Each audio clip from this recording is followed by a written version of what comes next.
Where does the name for Acton come from? So today I'm in Acton Park in Acton. It's an area in the northeast of Wrexham. Let's get into the name. Let's look at the English name first. It comes from the Old English words arc, which is an oak, and tun, which is a settlement or enclosure. There is actually a Welsh name for the area too, Gwaunyterfyn, which originally referred to a specific parcel of land here, but has come to be the Welsh name for all of Acton. Gwaunyterfyn can be broken down into three parts. Firstly, Gwaun, which is high and wet level ground or moorland. That's from Middle Welsh Gwaun, from Old Welsh Gwaun, from Proto-Celtic Wogno. Means the, and terfyn means an edge or a border. It was ultimately borrowed from the Latin word terminus.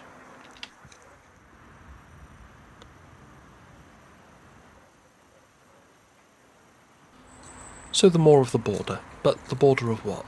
Apparently the moor was named that as it formed part of the border between Acton itself and Wrexham Regis, which joined with Wrexham Abbot in the Middle Ages to form the modern city of Wrexham.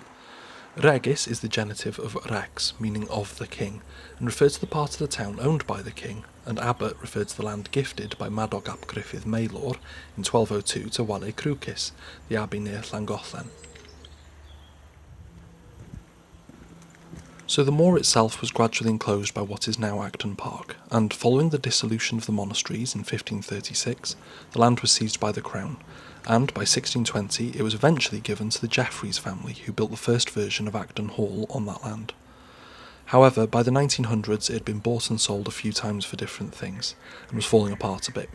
During the war it was occupied by the US military, which did further damage, and it was demolished in the 1950s.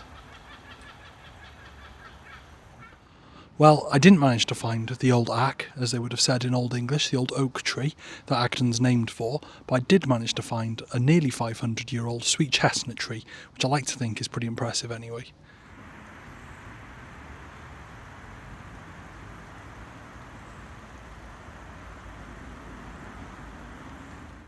So the name literally means Oak Town. Anyway, diolch, thank you. Give us a like, give us a share and give us a subscribe, and if you want to support me on my quest to explain every place name in Wales and a couple outside of it as well, you can on my Patreon, the link's in my bio. Diolch, have a good one.